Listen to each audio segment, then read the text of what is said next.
Baba wa Taifa Mwalimu Julius Kambarage Nyerere alituhusia kuwa maendeleo ya nchi hayapimwi kwa idadi ya magorofa marefu, bali kwa ubora wa maisha ya watu wake, na afya ni kigezo muhimu katika hilo. Hivyo swala la kuboresha huduma ni la umuhimu mkubwa. 2. Kila mmoja wenu akahakikishe kituo anachokisimamia kinafunga na kutumia kikamilifu mfumo wa kielektroniki ulioboresha, yani centralized GoToMeans, ifikapo tarehe 30 Juni 2025. 3. Kupitia usimamizi shirikishi na ufuatiliaji mbalimbali, tumebaini baadhi ya vituo vinakusanya fedha na kuzitumia kabla ya kupelekwa benki au kupeleka benki fedha pungufu. Vitendo hivi havikubaliki. Ninawaagiza kuhakikisha kuwa mapato yote yakusanywa kikamilifu na kuwasilishwa benki bila kuchelewa, kwa mujibu wa miongozo ya serikali. Aidha, taarifa za fedha zinaonyesha kwamba kasi ya matumizi ya fedha za vituo, hasa zinazolenga huduma, iko chini. Kwa mfano, hadi kufikia mwezi Disemba 2024, vituo viliweza kutumia fedha za uchangiaji kwa 70%, wakati fedha za mifuko ya afya wa pamoja, yani Health Basket Fund, zilitumika kwa 41% tu.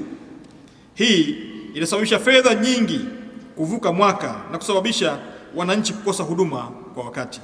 Pia nitumie fursa hii kuwaelekeza wakurugenzi wa halmashauri zote nchini kusimamia kwa karibu mapato na matumizi ya fedha za vituo vya kutolea huduma za afya kwa kufanya ukaguzi wa mara kwa mara ili kuhakikisha uwazi na matumizi sahihi na kwa wakati wa fedha zinazokusanywa.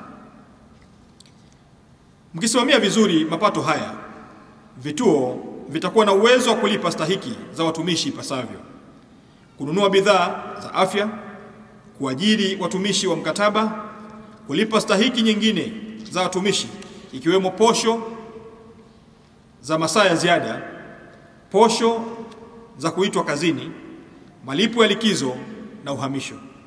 Aidha, ninawaelekeza wakurugenzi wa mamlaka za serikali za mitaa kusimamia na kuhakikisha kwamba watumishi wa vituo vya kutolea huduma za afya wanalipwa stahiki zao kulingana na taratibu na miongozo ya serikali.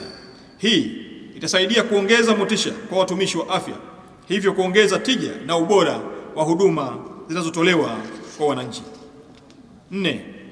Nawaelekeza pia kuendelea kujumuisha huduma mahususi kwa makundi ya kijamii yenye mahitaji maalum, ikiwemo walemavu wa aina zote, kuhakikisha mafuta ya ngozi kwa watu wenye ulemavu wa ngozi yanaingizwa kwenye maoteo yenu ya bidhaa za afya kila mwaka kwa kuzingatia uhitaji. Aidha, tengeni madirisha kwa ajili ya wazee na madawati ya huduma kwa wahanga wa vitendo vya ukatili wa kijinsia na ukatili dhidi ya watoto. 5. Endeleeni kusimamia huduma bora za afya ya uzazi na kuepuka vitendo vyote vinavyosababisha na kuchangia vifo vya wanawake vitokanavyo na uzazi.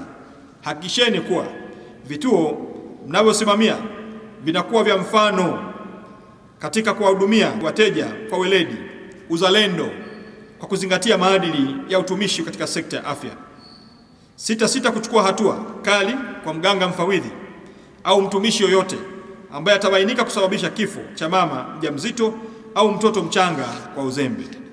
6. Kasimamieni kikamilifu swala la upatikanaji endelevu wa dawa kwa wateja, ikiwa ni pamoja na kudhibiti vitendo vya hujuma vinavyofanywa na baadhi ya watumishi wasio waaminifu. Aidha, ninaagiza vituo vyote vyenye madeni bohari ya dawa, yani MSD, kwa washitiri kulipa madeni hayo mara moja. Ndugu waganga wafawidhi, mmeeleza changamoto mlionayo ya kuwekwa na kuondolewa kwenye nafasi zenu bila sababu za msingi. Nichukue fursa hii, ninawaelekeza wakurugenzi wa mamlaka ya serikali za mitaa, waganga wafawidhi wasiondolewe kwenye nafasi zao. Kwa mkurugenzi, umenisikia vizuri, ni mpaka taratibu za kupimwa utendaji wao, na iwapo itabainika kwamba kuna changamoto za kinidhamu, changamoto za kimaadili au changamoto nyingine kubwa ambazo zinapelekea kuondolewa kwenye nafasi yao, si kwa utashi wa mkurugenzi wa mamlaka ya serikali za mitaa. Nadhani imeeleweka vizuri. Ninawataka watumie vigezo vya utendaji au upimaji wa ubora, key performance indicator, si kwa utashi wa mkurugenzi wa mamlaka ya serikali za mitaa. Nadhani mkurugenzi umenisikia vizuri.